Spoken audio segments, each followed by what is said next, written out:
Salam Padre Pio, bertemu kembali dengan Devosan Padre Pio 108 Channel yang membagikan kisah-kisah singkat tentang Santo Padre Pio. Santo Padre Pio, santo di era abad modern saat ini dengan karisma stigmata, seorang pendoa dan melakukan begitu banyak hal yang membuat kita tercengang dan terheran-heran bagaimana semua itu bisa terjadi. Kali ini kami membagikan kisah singkat tentang Padre Pio, biarawan sebagai model teladan ketaatan dan kerendahan hati.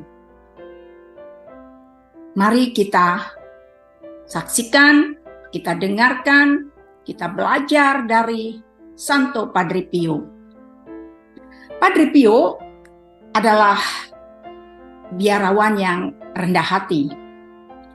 Dia tidak pernah mencari karunia rohani, akan tetapi Tuhanlah yang mengaruniakan kepadanya dan dia melihatnya sebagai sesuatu yang luar biasa. Dia tidak mau menjadi pusat perhatian karena karunia-karunia rohani yang diterimanya ini.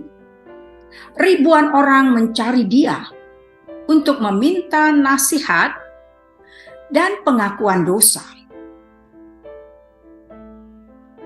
Dia mengatakan dengan sangat jelas bahwa dia tidak pernah merasa layak atas karunia rohani yang Tuhan anugerahkan kepadanya. Dan dia bahkan berdoa agar karunia-karunia itu hilang. Karena terkadang dia merasa semuanya itu merupakan beban baginya. Santo Pio berkata, kamu harus selalu merendahkan diri di hadapan Tuhan dan sesama.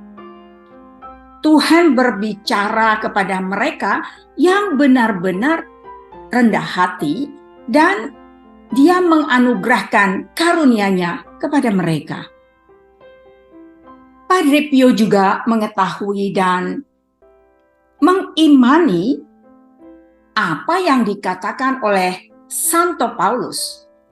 Bukan aku yang hidup, tetapi Kristus yang hidup di dalam diriku. Dia pasti sering memikirkan hal itu ketika dia mengalami perdarahan dan stigmata. Tetapi seperti halnya Padre Pio, Anda dan saya juga dipanggil untuk memiliki kerendahan hati, menyadari bahwa setiap karunia yang kita miliki dan hakikat diri kita adalah karunia dari Tuhan.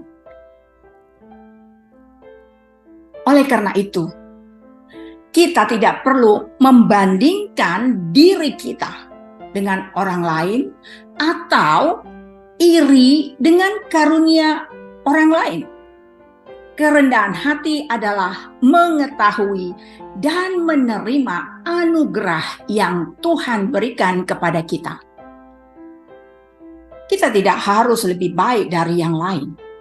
Kita hanya perlu berdoa dan berlatih untuk menjadi rendah hati dan menjadi seperti yang Tuhan kehendaki, menerima anugerah yang Dia berikan kepada kita dengan cara yang unik. Semoga kisah singkat Padre Pio tentang keteladanan kerendahan hati menginspirasi kita semua dan kita semua bisa hidup dan menghidupi spiritualitas Padre Pio. Jika saudara-saudaraku semua ingin mendukung kami, silakan like, share, subscribe channel ini. Dan untuk mendapatkan kisah-kisah singkat menarik lainnya, jangan lupa tekan tombol lonceng. Salam Padre Pio, Sila Strada, Sollievo della sofferenza. Jadilah jalan, ringankan penderitaan. Padre Pio mengatakan, I belong to everyone. Everyone can say, Padre Pio is mine. Terima kasih, sampai bertemu kembali dalam kisah-kisah singkat menarik berikutnya. Tuhan memberkati.